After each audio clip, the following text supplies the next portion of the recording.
Yes, people, how's it going? Welcome back to Lily White Lane. Hope you're doing good, hope you're keeping safe and well, and hope you're having a really good Saturday wherever you are in the world and whatever you are planning to get up to today and over the weekend as a whole. On today's show, we are going to be reviewing the 2023 summer transfer window from a Spurs perspective. We're going to be rating all the signings on a scale of 1 to 10, all the outgoings and deals Tottenham Hotspur have completed on a scale of 1 to 10, and then we're going to be rating the whole bloody thing on a scale of 1 to 10. Guys, I want to hear your thoughts and opinions on the summer transfer window. I want to hear your ratings in the comment section down below, so make sure to get your thoughts in the comments. Also, abuse all the buttons on this channel. Smash that like button, smash that subscribe button, give it a Tyson Fury right hook, and smash that notification bell so you'll be let know every single time we do upload on this channel. You guys hitting all three of those buttons hugely helps me out, and it means I'll be able to provide you guys with more and more content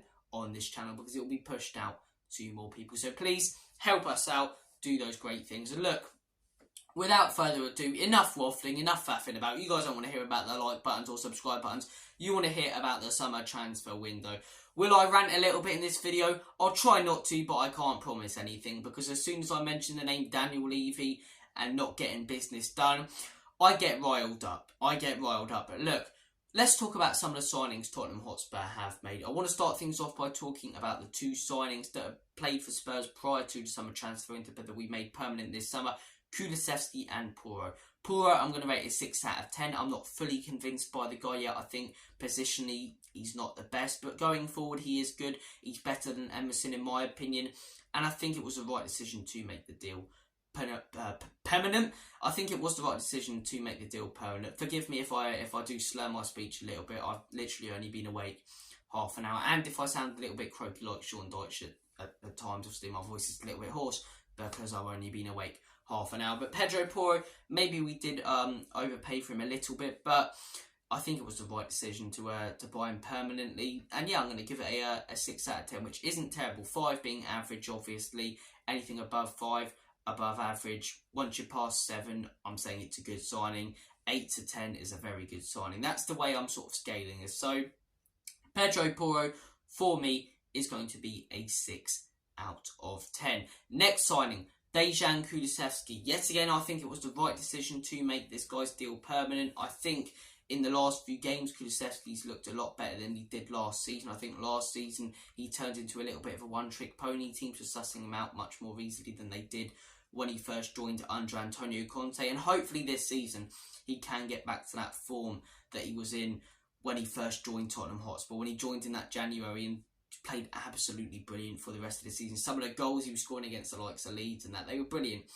Absolutely brilliant. Hopefully we do get that Dejan Kulusevski back. He looked really good against Bournemouth. And yeah, playing Burnley today, hopefully he puts in another fantastic performance. So Kulusevski, I do think he's a little bit more proven than Porro. I do think he's a better player and I do think it's a better signing. So Kulusevski, for the money we spent on him as well, I'm going to give it a 7 out of 10. A solid 7 out of 10. Now, let's delve into the players we have signed in this summer transfer window. The new ones that have come into the door. And the first one I do want to discuss is James Maddison.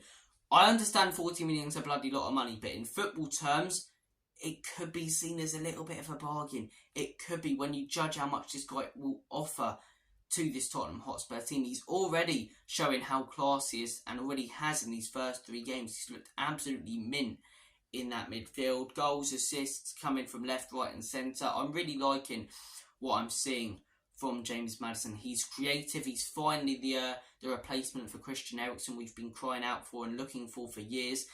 And that Bournemouth game as well showed that he can play all over the field. He wasn't just sticking in that number 10 position like he did in those first 2 games. James Maddison, 1 minute he was CDM, the next he was centre mid. When you saw his touch map, he was everywhere on the field getting involved. And when you give players like Maddison freedom, they're going to excel. They're going to excel. This guy could genuinely be signing of the summer, not just for Tottenham Hotspur, but in the Premier League as a whole. Because 40 million, when you're looking at players like Caicedo going for stupid money like 110 million, 40 million it's a fantastic deal. It's a very good deal for a player like James Maddison. He's Premier League proven. He's already proven his worth at Tottenham Hotspur, looking really good in these games. And I can't see how this deal goes tits up. I can only see him scoring more goals and getting more assists and contributing to more goals in this Tottenham Hotspur team. So James Maddison, the only thing that for me stops it being a 10 is the fact that he's not a world-class player, but he is a very good player. We bought him in for a very good price of 40 million. He's contributing a lot to this team. I'm going to give it a 9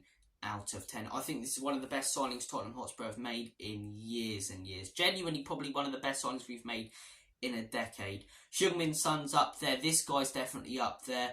James Maddison, 40 million, bargain in football terms right now. I'm going to give it a 9 out of 10. Comment your thoughts down below. Look, Van den Ven is the next player we are going to discuss. Another deal for me that is a very, very good one. I think we've been looking for a centre-back for a long time to replace Toby Alderweireld. We brought in, not Toby Alderweireld, Jan Vertonghen, that left-sided centre-back. And we finally got him. I think Mickey Van den Ven can be the next Jan Vertonghen. I think he's exciting. I think he's young. I think we can already see he's contributing a lot to this Tottenham Hotspur team. And yes, he's got 2 own goals to his name, but both of those are not his fault at all. The Fulham goal was completely and utterly Davinson Sanchez's fault, and the Brentford goal was Sanchez's fault again. What a surprise! So, look, Mickey Van den Ven, I'm really liking what I'm seeing of this guy. He controls the ball well. His passing accuracy is brilliant. He's decent enough in the air, solid defensively, likes to get stuck in. I really like the guy. I really, really like the guy. So I'm going to give this signing a solid 8 out of 10. Mickey Van den Ven to Spurs. The first time in a long time we've signed a good centre-back. We bought in Romero, obviously, a few years ago, which was a good deal, but the guy's completely and utterly reckless and crazy sometimes. Sometimes he'll have a fantastic performance. The next week, he'll just go psycho mode and snap someone in half. I think this guy's a fantastic signing. And yeah, you know, we were looking at Dyer and Sanchez as our centre-back partnership a few years ago, which was horrendous. That centre-back partnership is looking a lot better now when it comes to Romero and Van den Ven. One of the big issues, though, for me is that if one of those players gets injured, Sanchez and Dyer, dumb and dumber, are straight back into that team. That's why, for me, we need signing another centre-back instead of signing a winger. But we'll get there. We'll get there when we talk about Brennan Johnson. But look, Mickey Van den Ven, I'm going to give the signing 8 out of 10. The next signing we are going to discuss is Alejo Veliz. Not seen much of this guy at all. Apparently, he did very well for Argentina. I'm not going to be like a lot of these Spurs YouTubers, you know, saying, oh, I've seen this guy, he's fantastic. Because before he joined Tottenham Hotspur, I'd never seen this guy play a game of football. I've obviously researched a little bit about him before doing this video and when Tottenham Hotspur signing. He looks like he did very well for Argentina playing in their youth setup. He looks like he did very well in the Argentinian league. Alejo Veliz, I think it's one of those where we're going to have to see what happens. Right now, I'm going to give it a 5 out of 10. He's not been in the team for any of the first 3 games in the Prem and that Carabao Cup game. So I think it'd be unfair to give it below a 5 because we haven't seen anything from this guy. But it'd also be unfair to give it above a 5 for the exact same reason because we haven't seen much of this guy. I think it's the fairly average signing.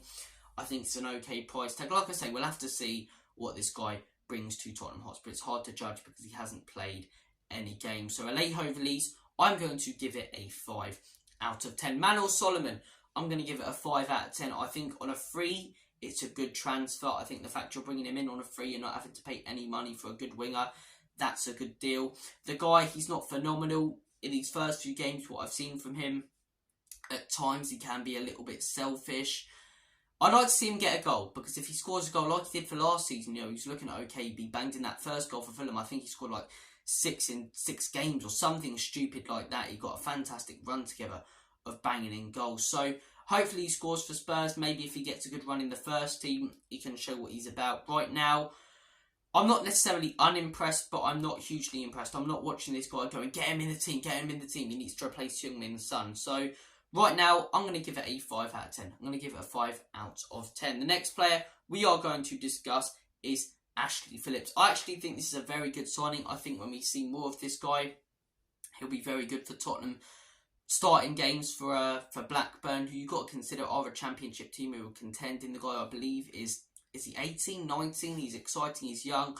I like the approach we're taking when it comes to signing these young players. But very similarly to Alejo Veliz, we haven't seen much of this guy at all. So I'm going to give it a 5 out of 10. I'm going to give it a 5 out of 10. A 5 because I think the money we paid for him, the fact he's young and he's talked about a fair bit. you know, it tells you that he's decent enough, but we can't really judge him, and we can't really judge whether he'll adapt or not to the Premier League and in the Spurs shirt, because we haven't seen him really in a Tottenham shirt. So I'm going to give it a 5 out of 10. Manuel Solomon, Alejo Valise and Ashley Phillips all get a 5 out of 10 from me. The next player, Vicario. Now, a lot of fans were sceptical when we first signed this guy.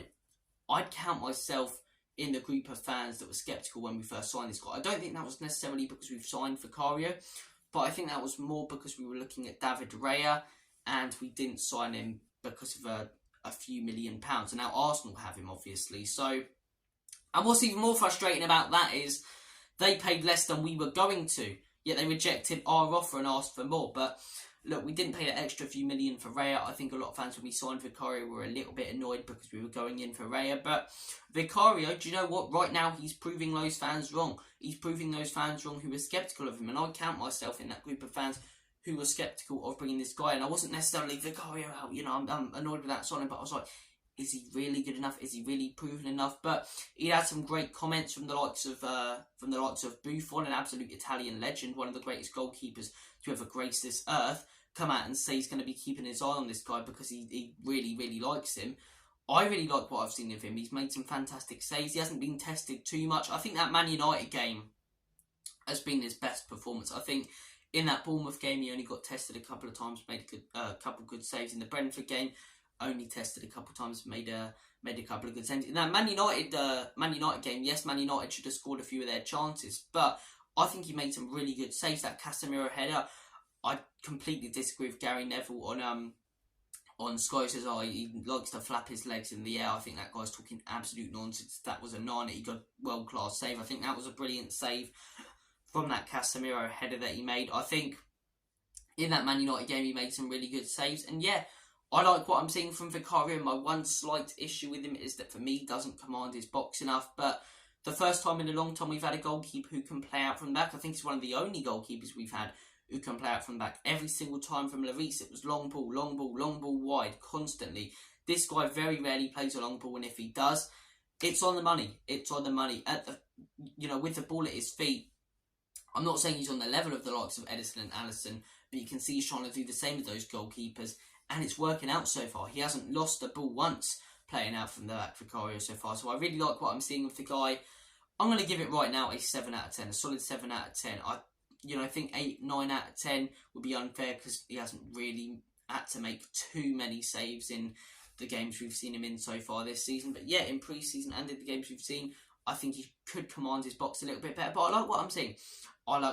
So Vicario, I can't even pronounce his first name, Gueglielmo, I believe. I may have absolutely butchered that.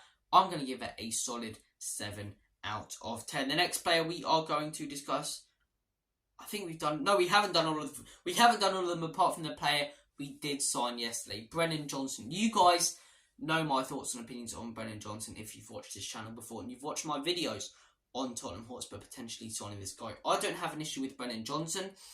I think he's a player who can offer some magic moments. I think he's an exciting player. I think he's pacey, and I think he will offer a fair bit to this Tottenham Hotspur team and offer a fair bit to Ange Postecoglou. But I've said in every single video I've done on this guy, why were we going in for wingers? Why are we not going in for a centre-back or a striker? We've spent, 45 million on this guy. Why not spend that money on a Tapsoba, a player who would hugely improve this team? Granted, it's good to have depth down the line, but right now, we just need quality players or decent backups, and we've got that when it comes to wingers. We've got 4 wingers. When it comes to centre-backs, we've got the 2 quality ones and then Dumb and Dumber. So I would have much preferred to see that money invested in a Tapsoba. If not a Tapsoba, why not going for a striker? We can clearly see Richarlison. I'm making up names now.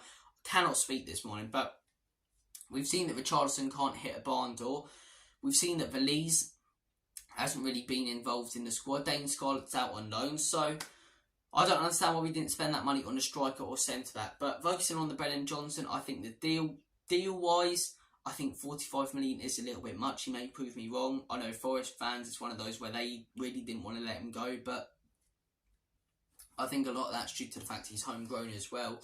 45 million for me could have been invested in other positions, but I do rate Brennan Johnson as a player, so it'd be unfair for me to give it below a 5 out of 10 because I do think he is a good player. I just think that money should have been invested elsewhere. And 45 million, it is a little bit much for me. But based on the fact of him being a good player as well, I'm going to give it a 5 out of 10. I'm going to give it a 5 out of 10. Those are my ratings for all the incomings and all the signings Tottenham Hotspur have made. Comment yours down below.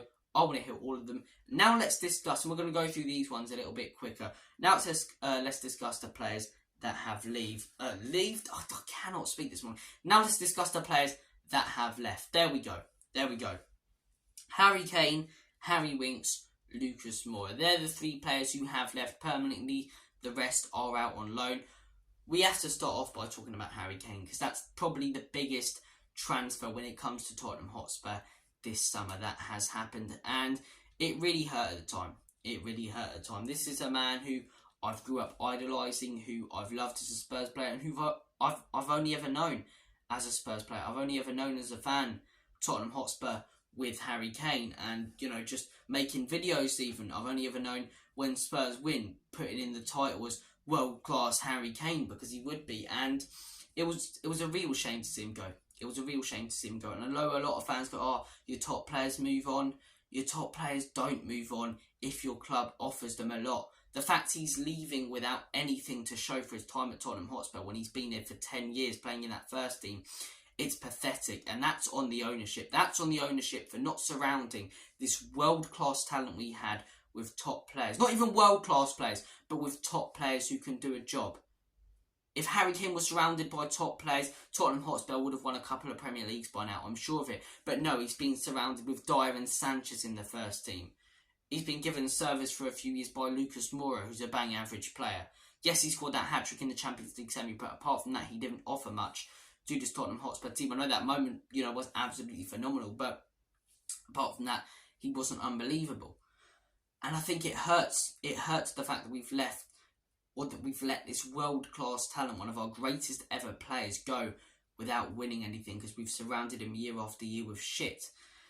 It's frustrating, but look, the money we did get from him, it is good money.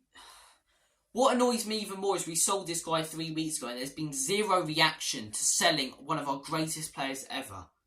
Who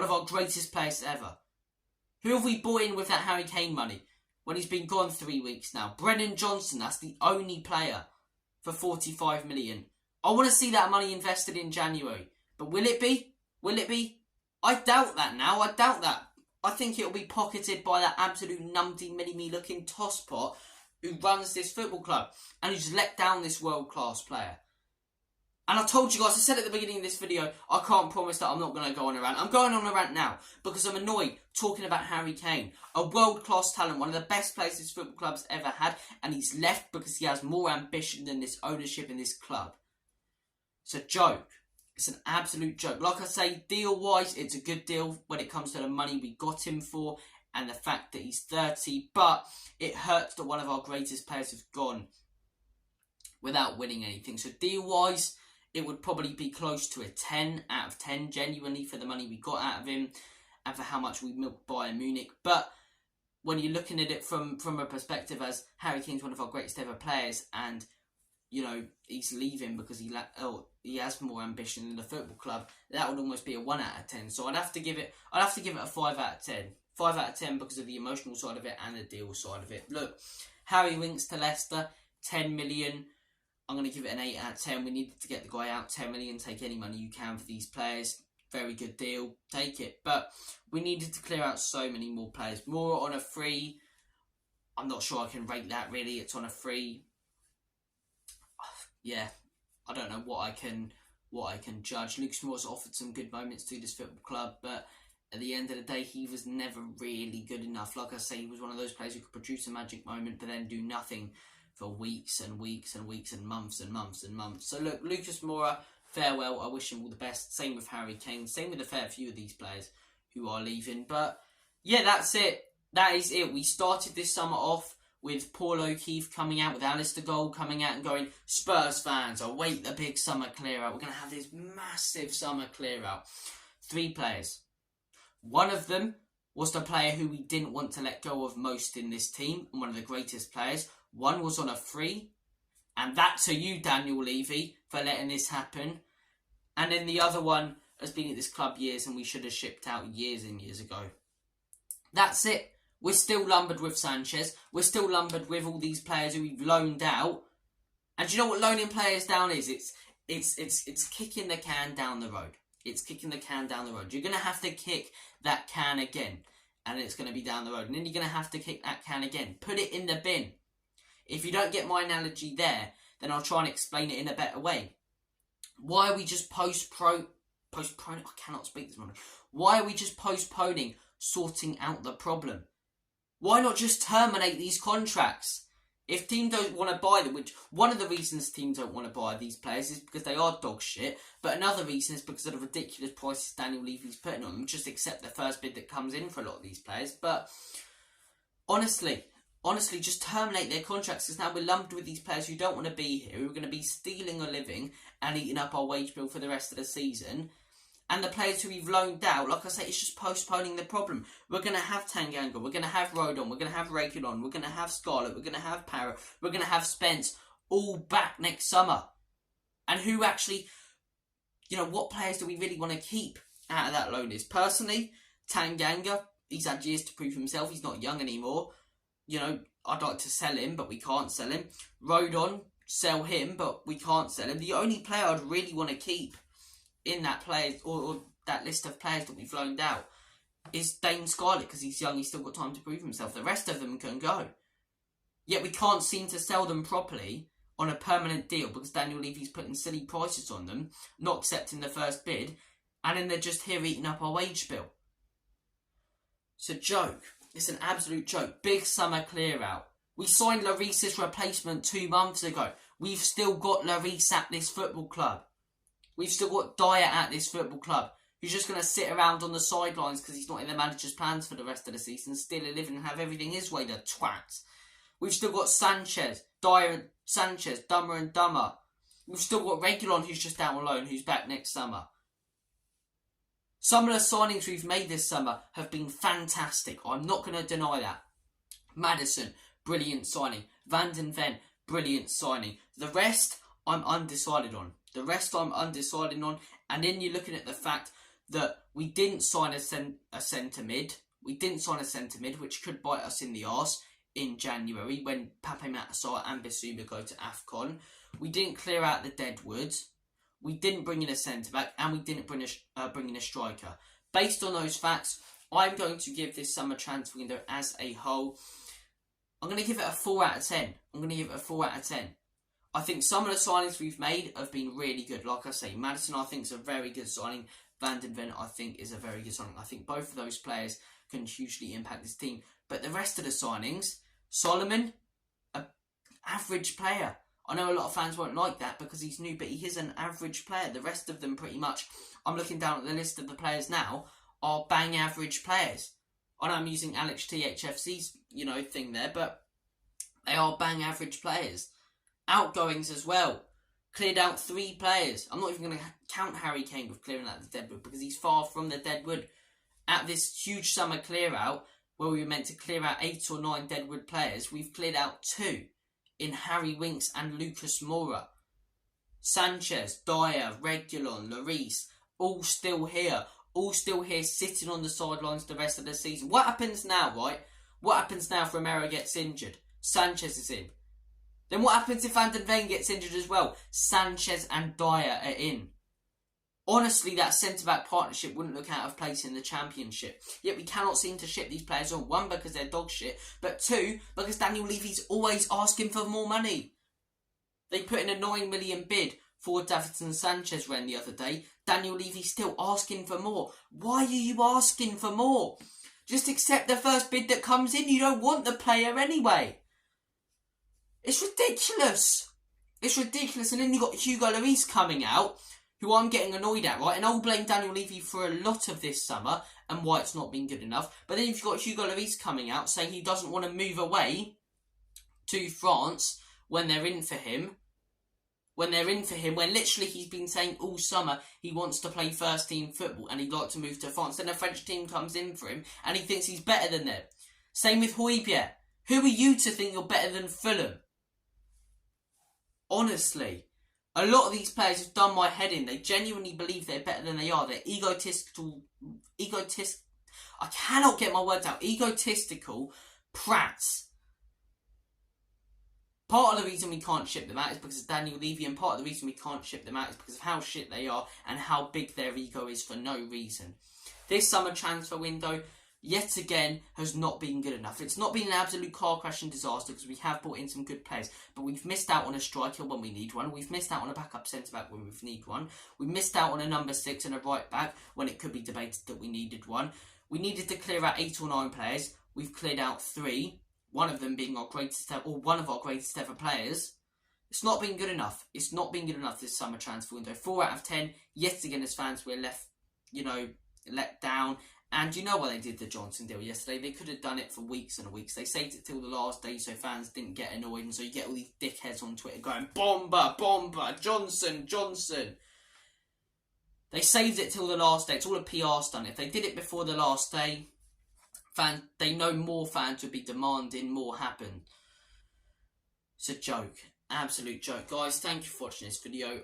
I started this video off by saying I hope I don't go on a rant. That's went completely tits up. But summer transfer window as a whole, 4 out of 10. Some really good signings in there. Madison, Van der Veer, very good. But missed out on our priorities again. You're not bringing in a striker, not bringing in a centre-back, not bringing in a number 6, not bringing in a right-back, and only clearing out 3 players. Loaning players out, it's kicking the can down the road.